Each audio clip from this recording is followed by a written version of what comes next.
Sa pagdating nila Emil sa resort, ginamot agad niya ang kanyang anak nito. Nakatakas na sana si Maki, pero nahuli agad siya ni Dado. Pinag-uusapan na nga sa balita ang nangyaring hostage taking sa La Playa Roja at makakalabas na din sa ospital si Connie. Nag-alala naman ang kanilang anak sa kanilang kaligtasan at baka matulad ito sa nangyari nila Jules at Mama Onan.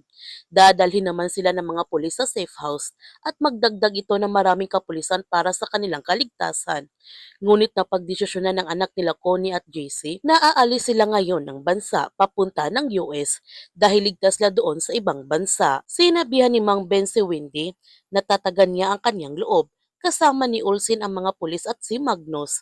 Ang sabi ni Wendy, kahit na dapat nga hindi siya pumayag na umalis pa ulit ang kanyang anak, kahit na sino pa ang kasama ng kanyang anak. Ang sabi ni Mang Ben, sinong makakapigil sa anak niya? Mana ito sa kanya. Matigas ang ulo at nagtanong siya kay Wendy kung ano nga palang sinabi sa kanya ni Greta kanina. Bakit parang pinalalabas ni Greta na may iba siyang kasalanan sa kanya? Ang sagot ni Wendy, matagal na niyang kilala si Greta. Mapanumbat ito kapag may nagawang kasalanan. Lagi na lang iba yung sinisisi. Lagi itong tama.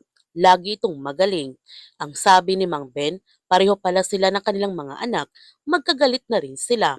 Ang sabi ni Wendy, wala na sa lugar si Greta. Mga ilang sandali dumating na sina Olsen at buhat nito si Liam na duguan at hinang-hina na at agad na din nila ito ginamot. Samantala, nakarating na nga ang mga staff sa Alicante na ligtas at sinalubong kagad sila ng mga pulis at pinakasakay kagad sila ng ambulansya upang gamutin sila nito. Marami ding reporter ang nakatutok sa kanila at marami itong katanungan tungkol sa nangyari sa La Playa Roja. Kinagabihan, tinitingnan ni Wendy ang buong katawan ni Olsen at baka may sugat itong tinatago sa kanya.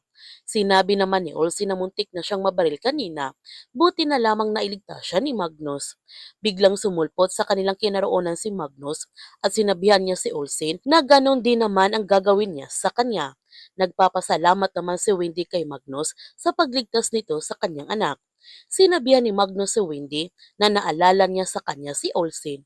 Bukod sa tapang, may malaking puso rin si Olsen gaya niya.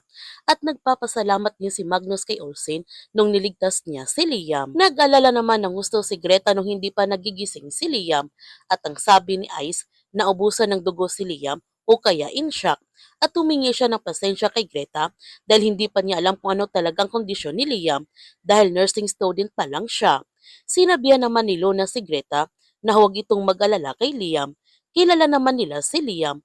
Lalaban ito. Hindi ito basta-basta sumusuko. Ligtas na din si Lainey at sinabihan niya ang kanyang ama na umalis na sila sa isla. Sigurado siya na marami pang pulis ang darating. Kaya pa ba ng tauhan niya? Sinabihan ni Emil si Lainey na hawak pa nilang anak ng senador. Pero kung gusto niya, pwede silang umalis ng kanyang ate Ayen. Tatapusin lang niya ang kanyang misyon. Sinabihan ni Lini ang kanyang ama na hindi nila kasama ang kanyang ate Ayen sa islang ito. Matagal na silang nilayasan, nasa Maynila pa lang sila. Pero nanindigan pa rin si Emil na nandito si Ayen kasama nila at pinipigilan pa siya na patayin nito si Magnus. Pero walang makapagpigil sa kanya. Papatayin pa rin niya si Magnus. Kinabukasan, gumising na si Liam pero mahina pa rin ito dahil maraming dugo ang nawala sa kanya. Habang sina Emil, pinahihirapan naman nila ng gusto si Maki upang ipakita ito sa kanyang amang senador. Kaya huwag natin palalapasin ang kapanapanabik na mga tagpo sa Roja. Kung bago ka pa channel ko, don't forget to like, subscribe, and click notification bell para palagi kang updated sa mga videos na upload ko. Thank you for watching and God bless to everyone.